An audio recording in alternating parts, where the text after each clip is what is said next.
United Nations Watch has the floor. Thank you, Mr. Vice President. UN Watch thanks the independent expert for his thorough report on the human rights situation in Mali. Although we are pleased to note that the overall number of violations committed by the Malian army has decreased, we strongly believe that all transgressions by Mali's state security forces must stop immediately. As the independent expert noted in his report, state security forces have murdered, raped, and forcibly amputated citizens. For the sake of peace, for the sake of security, and for the sake of ensuring the human rights of the citizens of Mali, the government must take concrete steps to end these abuses. Furthermore, the government must hold accountable those individuals who have committed gross human rights violations. UN Watch calls on the Malian government to hold all human rights violators accountable, regardless of their political and military influence, including those connected to the Diabali and Jedbak cases. In particular, we share the independent expert's concern about the current state of affairs in which the Minister of Defense's authorization is required before criminal proceedings can be brought against the members of the military. We strongly urge the Malian government to remove this barrier to justice.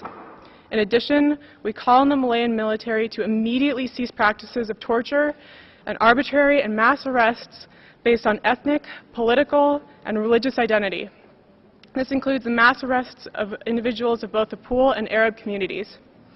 Mr. President, how can we hope for peace in Mali when the actions of the government and security forces are distressingly similar to those of violent extremist groups in the region?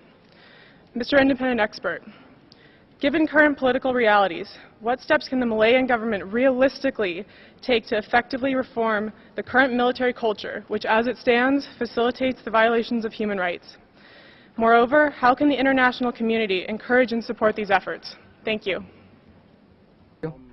With respect to the concrete specific reforms that are necessary within the military judiciary and the civilian judiciary, in the military context, of course, the tribunals must be independent and they must be made operational. With respect to cases, serious cases before the civil tribunals, we must ensure, of course, that the military hierarchy gives its agreement to bring persons in uniform before the tribunals. But often persons in the military hierarchy do not respond to such requests. So this, in fact, is part of what leads to de facto impunity of members of the armed forces involved in cases of serious violations. So a reform would need to be undertaken.